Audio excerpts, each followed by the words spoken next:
विघ्नहर्ता श्री गणेश, श्री गणेश, श्री गणेश। अपने दूसरे पुत्र को स्नेहाशीष दिलवाने के लिए देवी पार्वती अन्य देवियों को भेजती है निमंत्रण। किंतु उधर देवर्षि नारद के मुख से पार्वती पुत्र की सुंदरता का बखान सुन शनिदेव भी नहीं रोक पाते स्वयं को। अब आगे।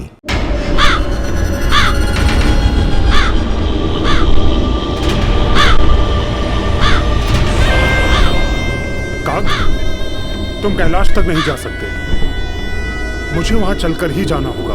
देवी पार्वती नंदन को बस एक झलक देखकर शीघ्र ही लौटूंगा। स्वामी शनिदेव, ऐसा कुछ भी मत कीजिए जिससे देवी पार्वती के पुत्र के जीवन पर कोई संकट आए। अपनी दृष्टि से उसे दूर रखिए। समस्त देवलोक आनंद पा रहा है उसे देखकर, केवल आप ही वंचित रह गए उसे ना देखकर। मेरी मात्र एक छोटी सी झलक पा लेने से उस दिव्य बालक को भला क्या क्षति पहुंच सकती है?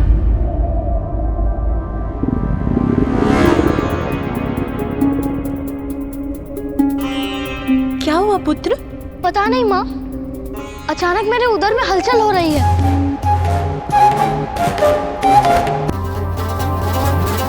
आपको तो भूख लगी है पुत्र। आपके जन्म से इतनी आनंदित हो गई कि आपको भोजन देना ही भूल गए।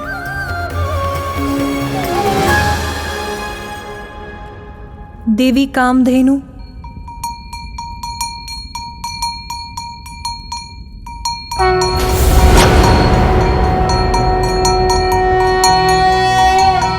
शुभदाये प्रसन्नाये गोप्रदाये नमो नमः। सभी देवियों को मेरा प्रणाम। कीर्तिदाये धर्मदाये नमो नमः।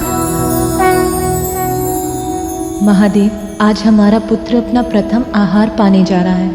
आप कहाँ हैं स्वामी? मैं आपकी पीड़ा समझती हूँ देवी पार्वती। मैं भी यही मना रही हूँ कि मेरे स्वामी महादेव को शीघ्र ही लौटा लाएं।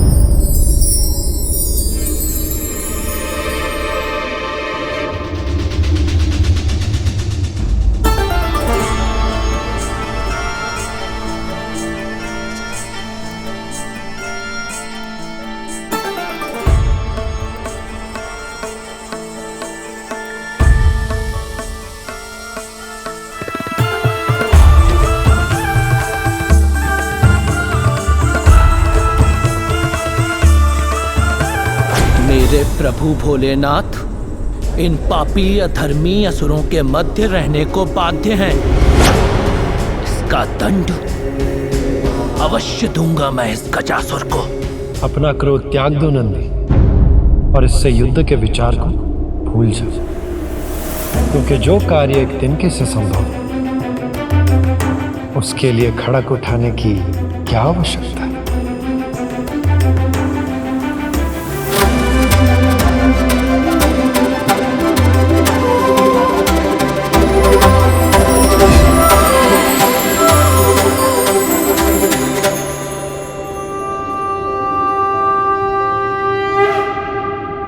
श्री हरि ने ये कैसा वेश धारण कर लिया?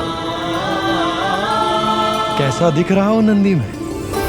प्रभु, मैं भोले बाबा का गण आपकी माया कैसे समझूं? मुझे तो बस इतना ज्ञात है कि आप कुछ भी कर सकते हैं। जगत हित के लिए आप कोई भी रूप धारण कर सकते हैं प्रभु।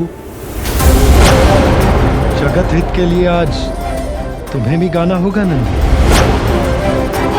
आशा करता हूं कि तुम्हारा कंठ उतना ही मधुर है जितना कि तुम्हारा क्रोध। भोले बाबा के लिए मैं कुछ भी करने के लिए तैयार हूं, कुछ भी।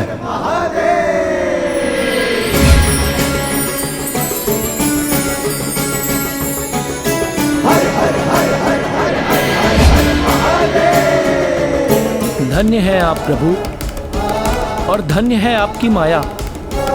भोले बाबा, आप शीघ्र लौट आइए, नहीं तो आपके मित्र विष्णुदेव न जाने मुझसे क्या क्या करवा लें। विष्णुदेव, नंदी के विपरीत कला तो मेरे कण कण में बसती है।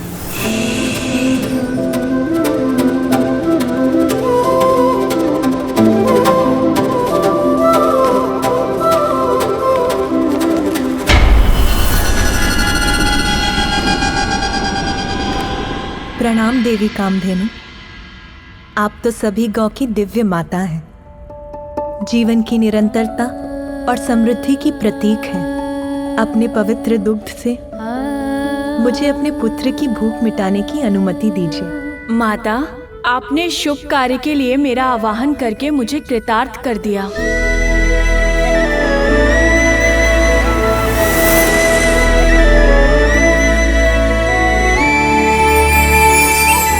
माँ, चलिए ना। हाँ हाँ चलो।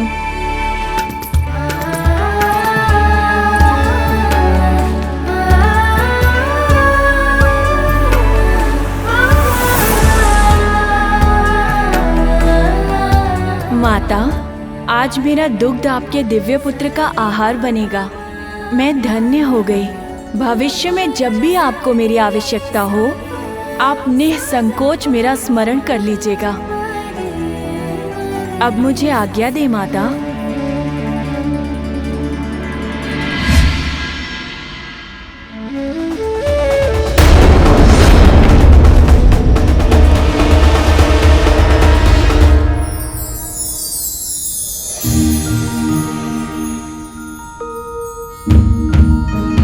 प्रतीत होता है पुत्र प्रेम में इतना रम गई देवी पार्वती कि ये भी भूल गई कि हम सब भी यहाँ हैं।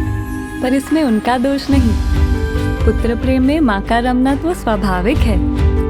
मेरे विचार से अब हमें इन दोनों को यहाँ पर एकाकी ही छोड़ देना चाहिए। आह, कितना पावन, कितना उजला, मीठी सुगंध वाला ये दुग्ध अवश्य अत्यंत स्वादिष्ट भी होगा।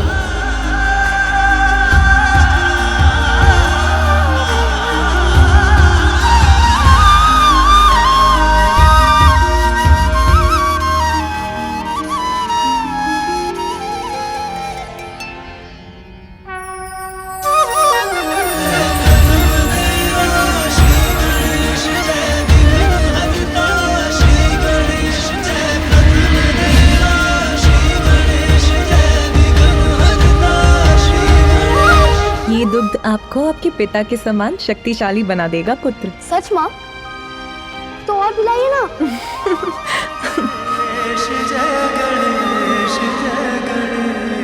शीघ्र आपकी भेंट आपके पिता से होगी।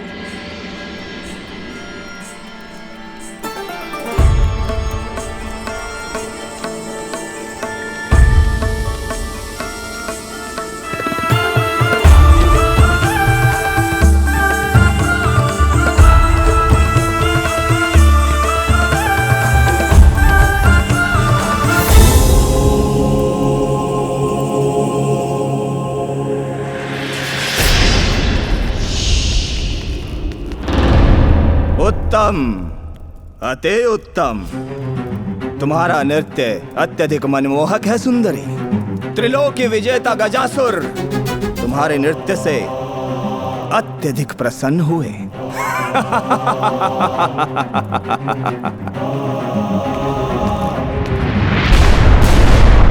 मदिरा।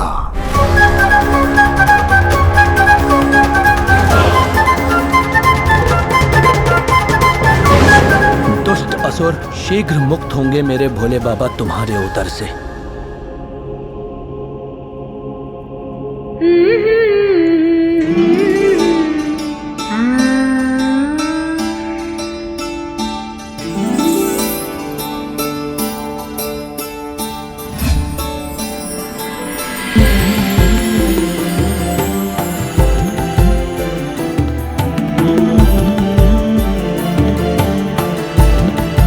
देवी रोहिणी।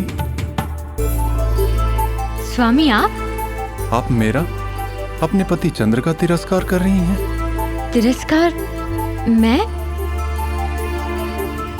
मैं आपका ध्यान अपनी ओर आकृष्ट करने का प्रयास कर रहा हूं, किंतु आप हैं कि इस गीत में खोई हुई हैं। स्वामी, अपार सौंदर्य के धनी बालक ने मुझे मंत्र मुक्त कर दिया है।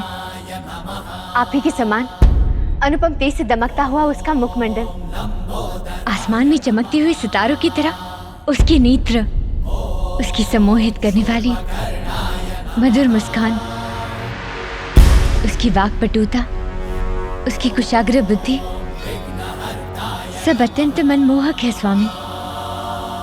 किंतु देवी ये अद्भुत बालक है कौन? देवी पार्वती का पुत्र है स्वामी। आनंदित कर दिया है उसने हम देवियों को। ऐसा ही मनभावन मनोहर है वो। प्रतीत होता है स्वामी कि आयु में वृद्धि के साथ वो आपसे भी अधिक रूपवान और आकर्षक हो जाएगा।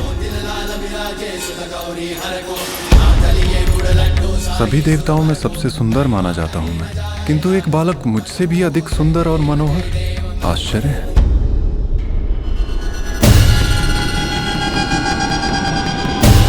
संध्या हो चुकी है। मुझे थोड़ी प्रतीक्षा करके रात्रि के अंधकार में छिपकर वहां जाना चाहिए ताकि कोई मुझे देख ना सके। रुको!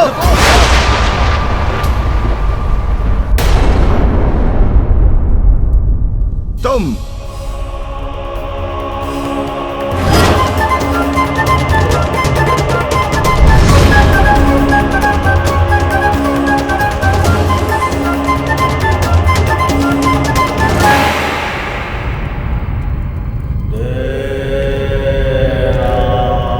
मेरी दृष्टि से कुछ भी नहीं छिपा है। मुझे सब ज्ञात है कि तुम कौन हो।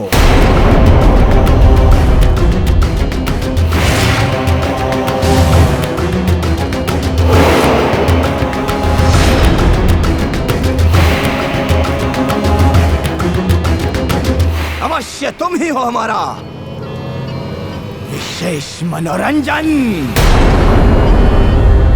तो विलंब क्यों? प्रारंभ करो।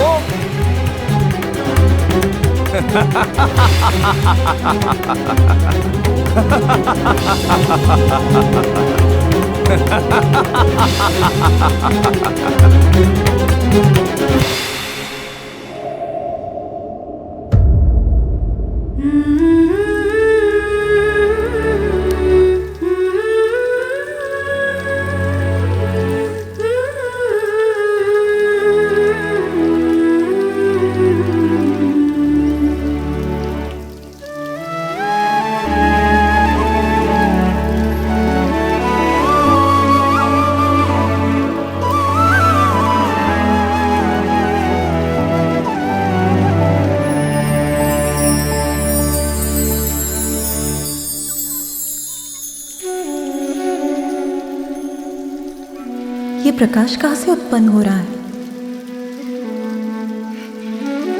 ओह, तो ये चंद्रदेव है। उचित था देवी रोहिणी का कथन। एक बालक का इतना दिव्य आकर्षक स्वरूप तो मैंने भी नहीं देखा।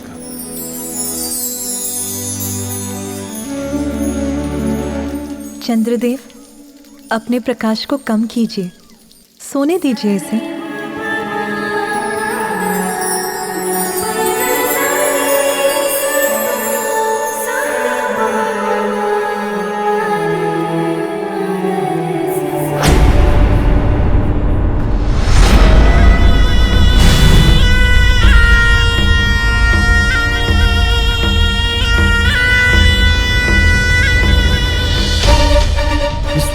बिना अनुमति के भवन में मेरा प्रवेश तो अनुचित होगा। कदाचित मुझे पीछे से छिपकर जाना चाहिए और कक्ष में जाकर ढूंढना चाहिए माता पार्वती के पुत्र को।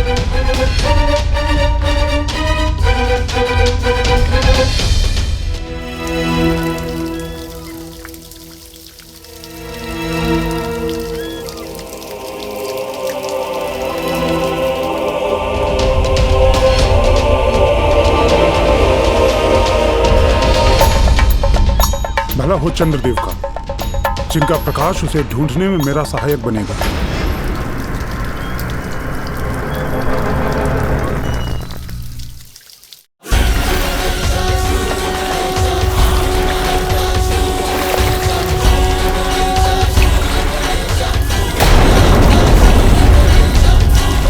बस एक झलक प्राप्त हो जाए मुझे इस दिव्य बालक की। विघ्नहर्ता श्री गणेश, श्री गणेश, श्री गणेश।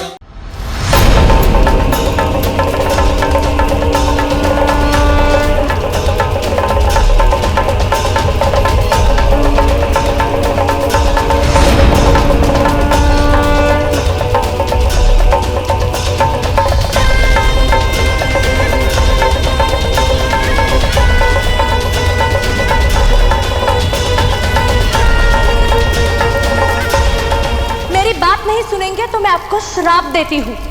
मेरे सिवा जिस पर भी आपकी दृष्टि पड़ेगी, दुर्भाग्य और विपत्ति से घिरकर उसके जीवन का विनाश होगा। कदाचित ये संकेत है, मुझे और आगे नहीं बढ़ना चाहिए। मेरी दृष्टि से उसका अनिष्ट हुआ तो मैं अपने आप को कभी क्षमा नहीं कर सकूंगा। चलो, अपने हृदय को तो मना भी लूंगा, किंतु माता पार्वती के कोप से कैसे बचूंगा? कदाचित मैं व्यर्थ ही इतनी चिंता कर रहा हूं। दूर से बस एक झलक भर देखकर अपनी दृष्टि फेर लूंगा, बालक के निकट तक जाऊंगा ही नहीं। ऐसे देखूं उसे, उसका मुख तो माता पार्वती के आंचल से छिपा हुआ है। संभव है यही उचित हो। मेरी दृष्टि इस बालक को संकट में ही डालती। कदाचित नियति को भी यही स्वीकार है।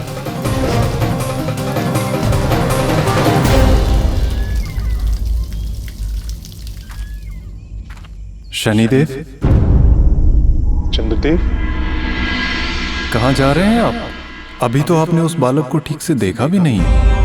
मैंने प्रयास तो किया चंद्रदेव, किंतु वो बालक अभी निद्रा में है। उसका मुख देवी पार्वती के आंचल से ढका हुआ है। उसे देखने के लिए उसकी निद्रा में विघ्न डालना तो उचित नहीं होगा। और वैसे भी मेरी दृष्टि तो अशुभ है।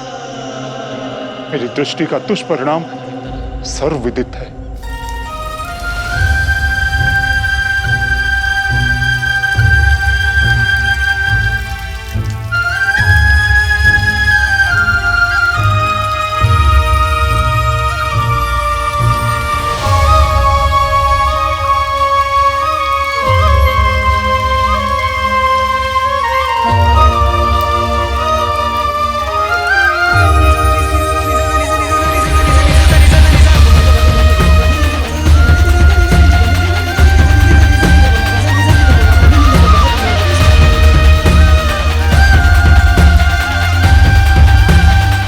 शनिदेव, अब वो निद्रा से जागृत हो चुका है। जलाशय के जल से क्रीड़ा कर रहा है।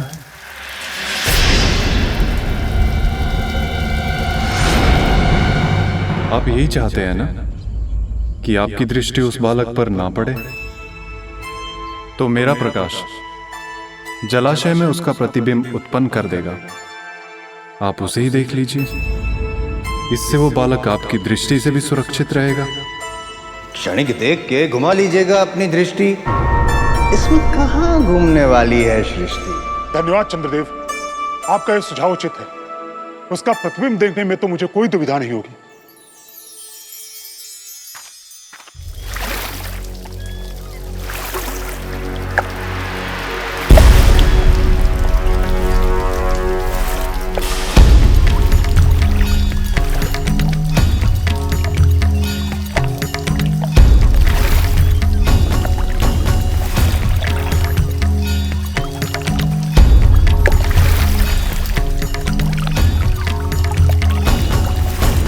ये जल शांत और स्थिर होगा, तब तो इस बालक का स्पष्ट प्रतिबिंब देख सकूंगा मैं।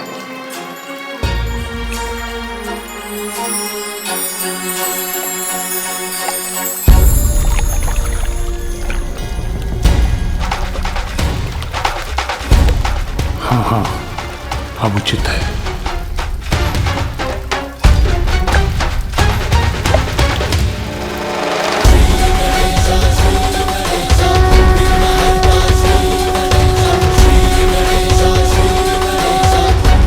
देवर्षि ने सत्य कहा था।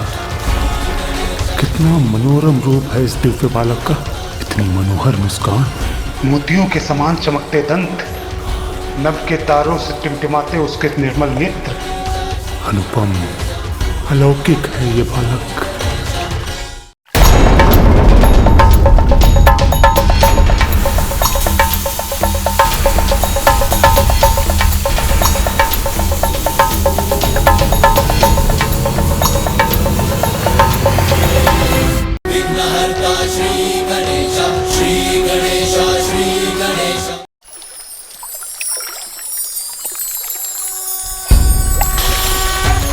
इसके अद्भुत रूप की एक झलक तो प्राप्त हो गई।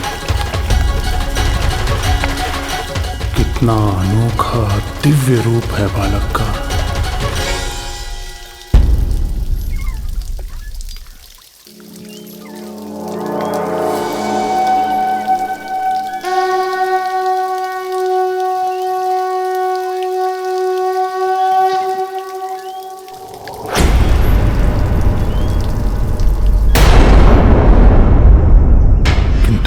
झलक देखकर तो तृप्ति ही नहीं मिली।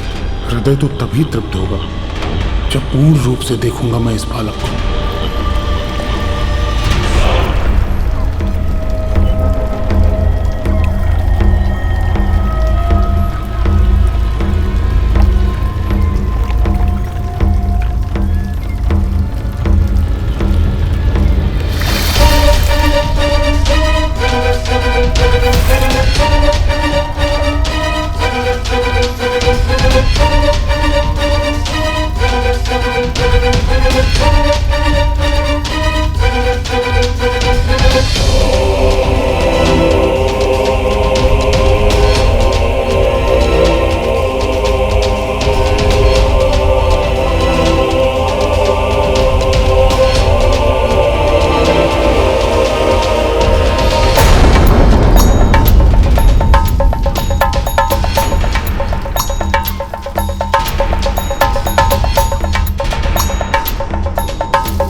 ये कैसा अनर्थ कर बैठा मैं।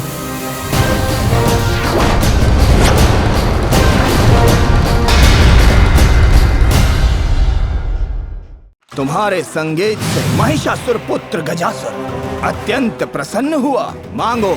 मुझे तुम्हारे उदर में स्थित भोलेनाथ चाहिए।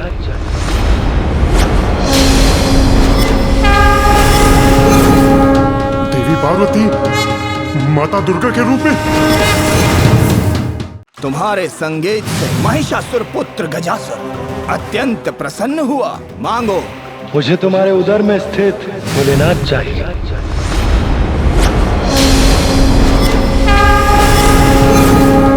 देवी पार्वती माता दुर्गा के रूप में।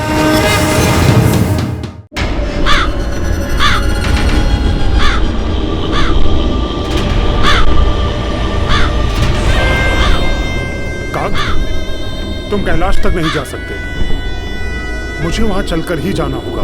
देवी पार्वती नंदन को बस एक झलक देखकर शीघ्र ही लौटूंगा। स्वामी शनिदेव, ऐसा कुछ भी मत कीजिए जिससे देवी पार्वती के पुत्र के जीवन पर कोई संकट आए। अपनी दृष्टि से उसे दूर रखिए। समस्त देवलोक आनंद पा रहा है उसे देखकर, केवल आप ही वंचित रह गए उसे ना देखकर। मेरी मात्र एक छोटी सी झलक पा लेने से उस दिव्य बालक को भला क्या क्षति पहुंच सकती है?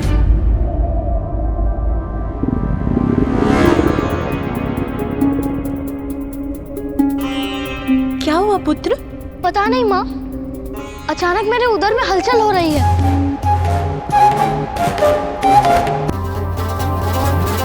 आपको तो भूख लगी है पुत्र। आपके जन्म से इतनी आनंदित हो गई कि आपको भोजन देना ही भूल गए।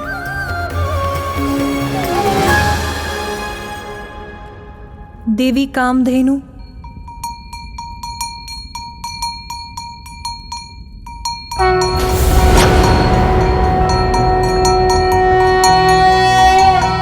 शुभदाये प्रसन्नाये गोप्रदाये नमो नमः। सभी देवियों को मेरा प्रणाम। कीर्तिदाये धर्मदाये नमो नमः। महादेव, आज हमारा पुत्र अपना प्रथम आहार पाने जा रहा है। आप कहाँ हैं स्वामी? मैं आपकी पीड़ा समझती हूँ देवी पार्वती। मैं भी यही मना रही हूँ कि मेरे स्वामी महादेव को शीघ्र ही लौटा लाएं।